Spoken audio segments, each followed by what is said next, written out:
We are getting very excited. We just finished up an amazing weekend at Iowa Speedway, and weekend number 2, Jackie, is coming up in just a couple of weekends. And the big news is Indy cars are back at the fastest short track on the planet. And this is the reason they can call it the fastest short track on the planet, is because of guys like Ed Carpenter, 3-time pole sitter at the Indianapolis 500, including this year, folks. Amazing. And you guys love this track. And one of Ed's drivers is also in here. Ed's an owner driver, Spencer Piggott, joining us here as well. Thank you. First of all, welcome to the show. Thanks for having us. You're a first timer on the show. Ed's, a seasoned veteran. Yeah, I'm an old man. I've been coming to visit you guys for years.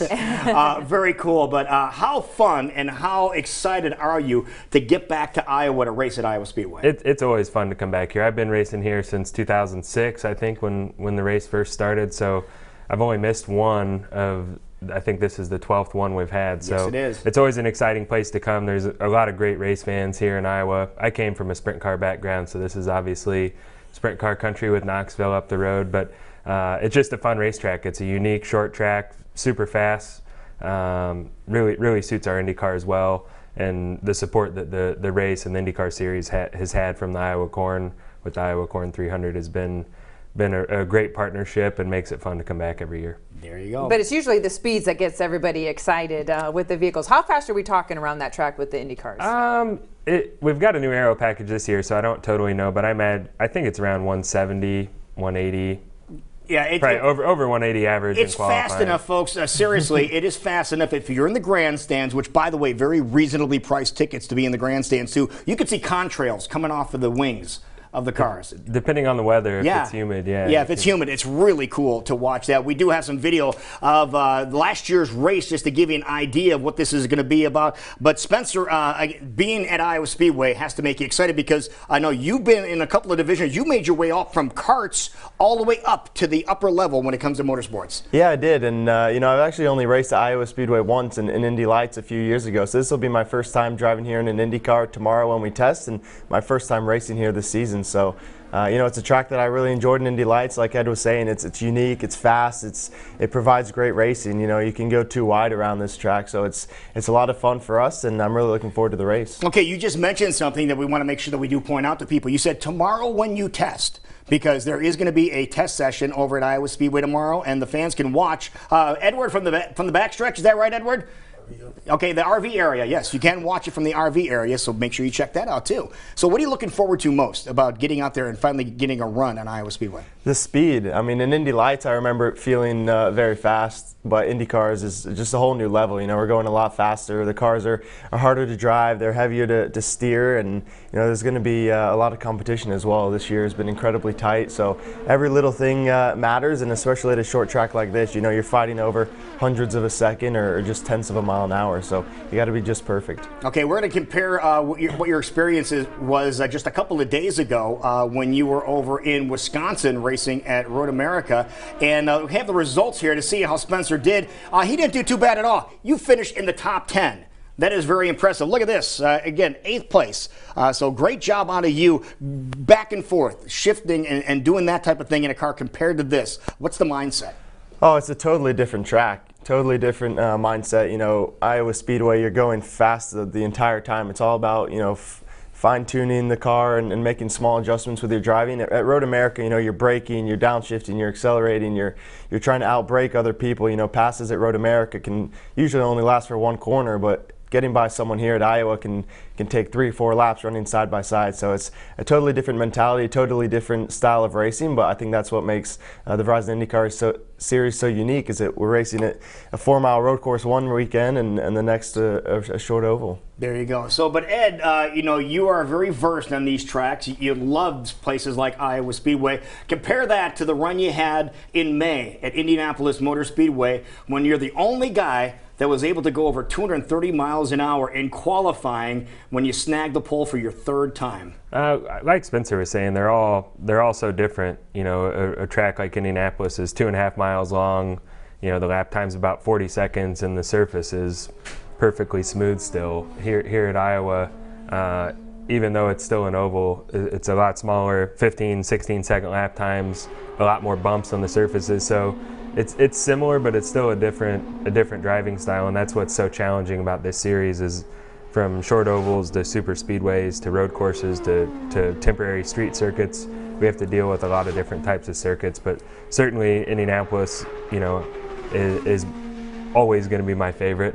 Hopefully, I'm not hurting anybody's feelings, but Iowa's. But you're from there, Iowa's aren't you? always, yeah, I'm from Indy, Yeah. but Iowa's always a favorite as well. But it's a totally different track.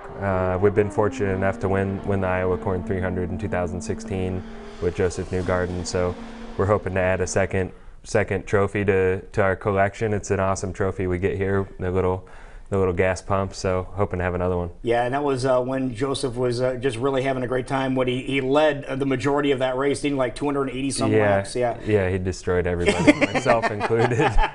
Yourself included. Do you go in with a different mindset, being a driver and an owner? Yeah, that's a good question. When you go into a race like this? Not really. I mean, you know, I've got a great team within the organization, and this time of year when I'm driving, that's all I'm really focused on is just the driving aspect. Is driving. All right, now Spencer, I'm going to turn this around to you with Jackie's question. Okay, you're racing against your owner right now, and you see your owner is right on your tail. Okay, do you say, "Oh, this is the guy paying the bills. I better slide over a little bit"? You're going to make him earn it.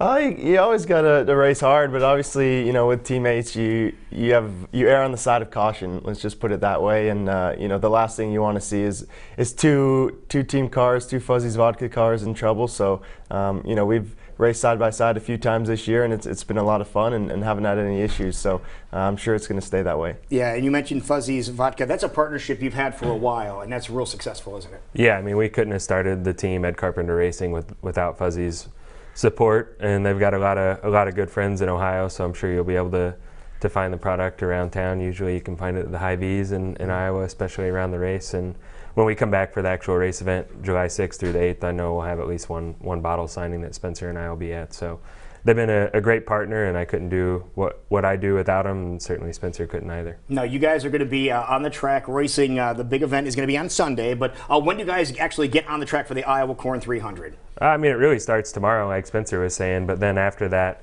it's a two-day race, so we'll travel into town Friday, practice and qualify on Saturday, and then race on Sunday. So it's definitely, we were talking about the speed earlier. If you've never been to an IndyCar race, if you've been to other races at Iowa Speedway, I really encourage you to come out, because it's watching an IndyCar race in person is a totally different experience than watching on TV, and you know.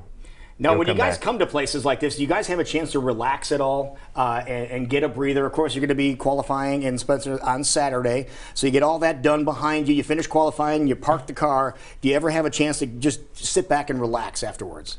Not too much, really. They're pretty action-packed weekends for us. Our schedule's pretty intense. We don't have too many breaks, and unfortunately, usually when we go to different cities, we just kind of go to the hotel, to the racetrack, back to the hotel, and then we fly out. So, you know, not too much time to kind of explore or relax, but it's nice to be here at the test, because we kind of have today and tonight to look around the city. All right. Now, here's a little tip for you. When you come back to race for race weekend, which is coming up in just a couple weekends, you guys are going to get done qualifying, and then the ARCA guys are going to race. They're going to be on track. We take a look at the schedule, which is going to be a whole lot of fun. ARCA race, and then don't forget the Indy Lights race, and then the IndyCar Series event. But after the ARCA race, you want to have some fun. Ed, you want to go see somebody pretty special playing music after the ARCA race is over on Saturday night?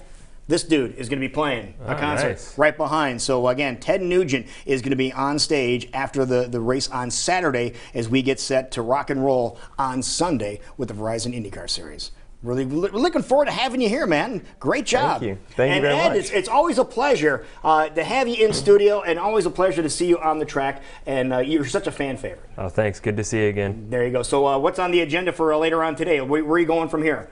We've got a long list. I know we're heading to a Casey's General Store to do some fan promos and maybe giving away some highly discounted gasoline. So yeah, there you go. Again, I believe it's the Pella location. Yeah. For Casey's is where you are headed right now, and be able to let's get the promo sheet here to let you know what is going on. How about a discount on E85 for $1.99, and that is going to be going on in about 45 minutes until noon. Nice. At the Pella Probably store. want to get in line for that. Yeah, there you go. I think you might have to. So that is perfect. Ed, again, good luck thank this you. weekend, and we'll see you at the racetrack. Yeah, I'll see you in a couple. Perfect. Okay, there you have it, folks. Iowa Corn 300 coming up. It is not this weekend, but the following weekend, right after the 4th at Iowa Speedway. You do not want to miss it. iowaspeedway.com to get your tickets and enjoy all the festivities.